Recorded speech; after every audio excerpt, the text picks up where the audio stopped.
Welcome to the discussion of Part 6, Chapter 1. In this chapter, we see that Raskolnikov is visiting Sonia, and Sonia has just been wrapped up in grief, wrapped up in taking care of the children, wrapped up in Katerina Ivanova's wake that's been going on. And we also see that Svidrigailov has been keeping his word that he had given Raskolnikov as far as taking care of the funeral for Katerina Ivanova. He's got a priest coming twice a day punctually to say prayers over her, a requiem service. And Raskolnikov has not had much. He's been going every day to see Sonia, but Sonia has just been in such a state of grief and shock that nothing really has passed between them. She's barely glanced his way. But on this final day, when he comes to see her, she just goes up to him and rests her head on his shoulder. And he's surprised at her simple gesture that shows no fear about what he told her. There's nothing that is stopping her feelings for him. Her feelings toward him are very soft. And he was expecting some sort of reproach, some sort of,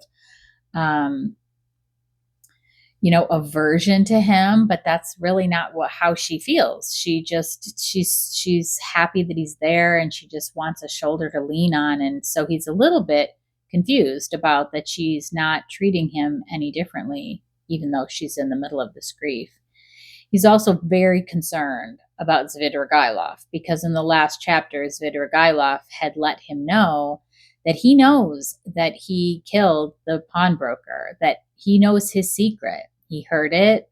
He overheard it because his wall goes up next to Sonia's.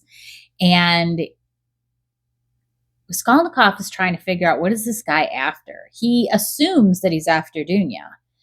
That's his assumption, because what else could it be? Raskolnikov has no money to give him. And Svidrigailov's been giving all these, I'll take care of Katerina Ivanova's funeral. I'm going to take care of the children, which also he says that he does, that he had was able to place them with an orphanage, which is easier when children have some sort of money to be placed than if they were penniless. And so he pays money to get them into a good situation at an orphanage.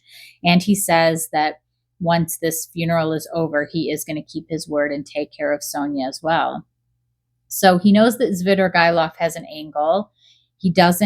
He keeps saying that he knows that something's going to come, like there's going to be some sort of a head-to-head between the two of them. But since he doesn't know what Svidrigailov's real angle is here, he doesn't really know what it's going to be. Is Svidrigailov going to threaten to go to the police unless Dounia marries him? I mean, I guess that's what I'm thinking. I would be thinking during that situation. So Svidrigailov is not, he's like, oh, we'll have a talk, I'll come to see you.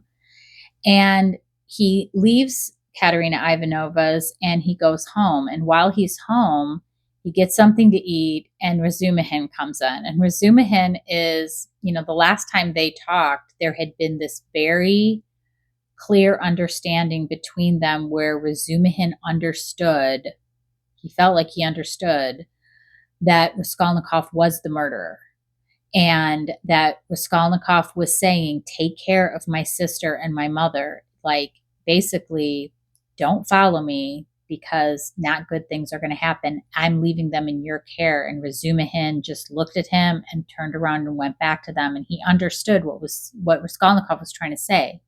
But since then, he has talked to his uncle Porfiry, the lead investigator on the case.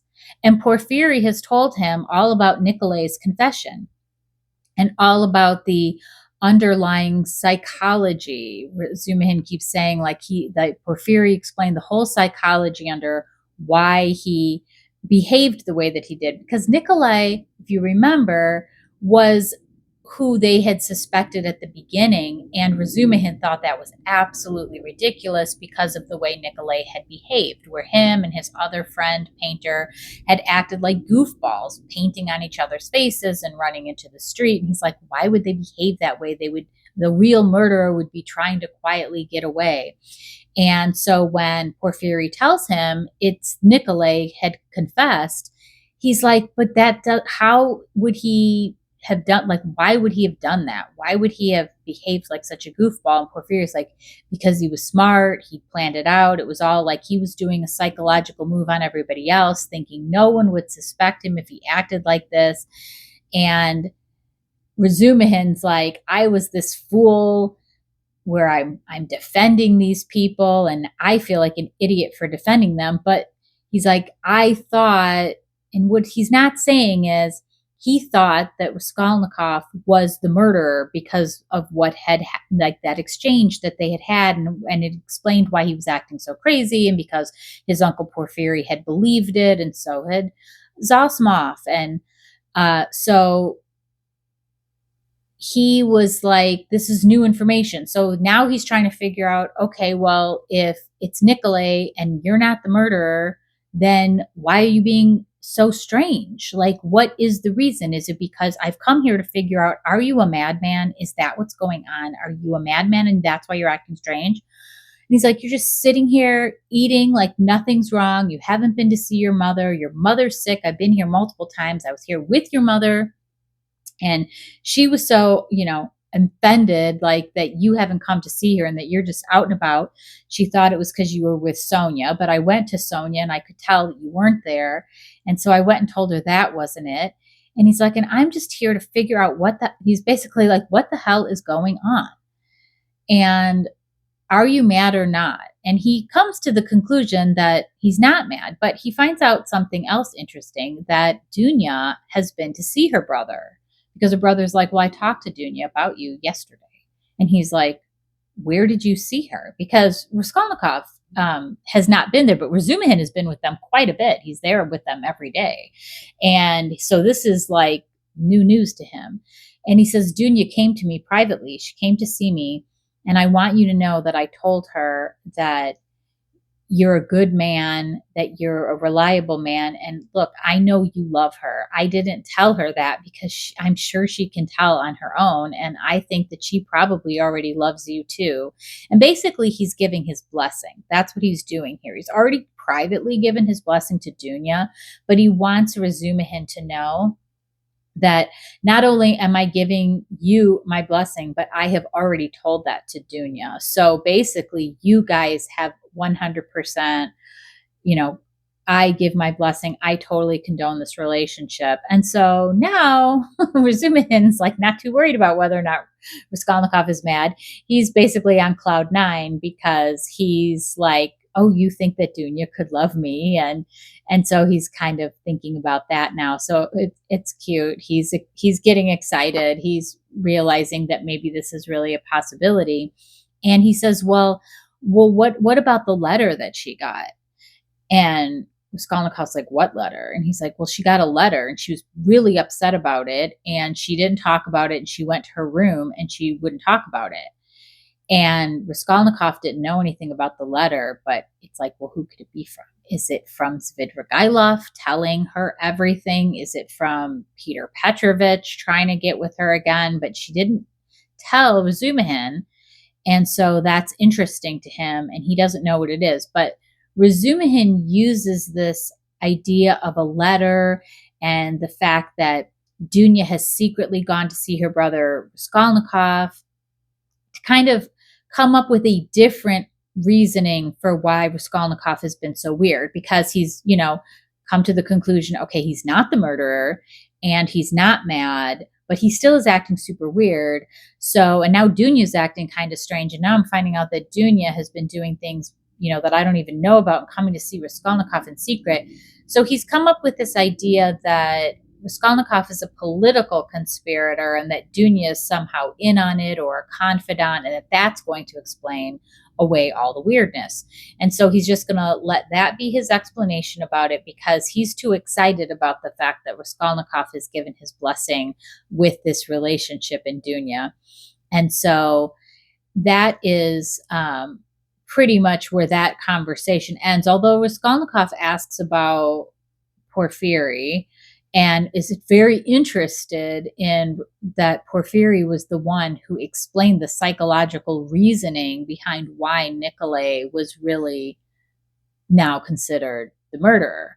And so he's thinking over, and it says that he had been, ever since he had seen Porfiry and they had had that very cat and mouse game, that there's no way that Porfiry does not know that it is Raskolnikov, because there had been so many moments during that conversation where it was the thinnest line between Raskolnikov and Porfiry, with Porfiry almost flat out asking him and Raskolnikov almost flat out telling him. Though it was like there were so many times where it was like, Porfiry's like, I know, you know that I know, and like that Anchorman skit. So he's like not buying it. He thinks it's strange. Like, why would he tell you? Why would he be making excuses for Nikolay? Why wouldn't he be saying, no, this isn't the guy? I still suspect. So now he's thinking, well, what's the game here with Porfiry? And he's thinking about it. And as he goes out the door, after Razumihin leaves, Porfiry's on the stairs waiting, like was on his way to come see him. And he's like, how could I not have even heard him? Like, how quiet is he being? Was he listening to that conversation between Razumihin and I? Is he sneaking up on me? Like, is this the end? What is going on? And so he's not afraid of Porfiry, but he's interested in why he's there. And so he acts like really normal, super nice. And it says that, if he could have been like outside of himself and looking at how he reacted, he would have been kind of proud, because, all these times where he's having these conversations, he's telling himself like, act normal, act good. And then he does the exact opposite. And so he is acting very normal and like, hey, come in. I was just thinking about you. And Porfiry's like, yeah, I was in the neighborhood and thought I'd stop up, but I see you're going out, but do you have just a few minutes? I'll come in, I'll have a cigarette. And so he's like, yeah, come in, come sit down. And that's where the chapter ends. So it's pretty interesting. Porfiry clearly is still on the case of Raskolnikov, but he's not acting like he's coming there to arrest him. He's not acting like, he's still acting really like laughing and, hey, just checking in on you, super casual. So he's obviously got some angle here.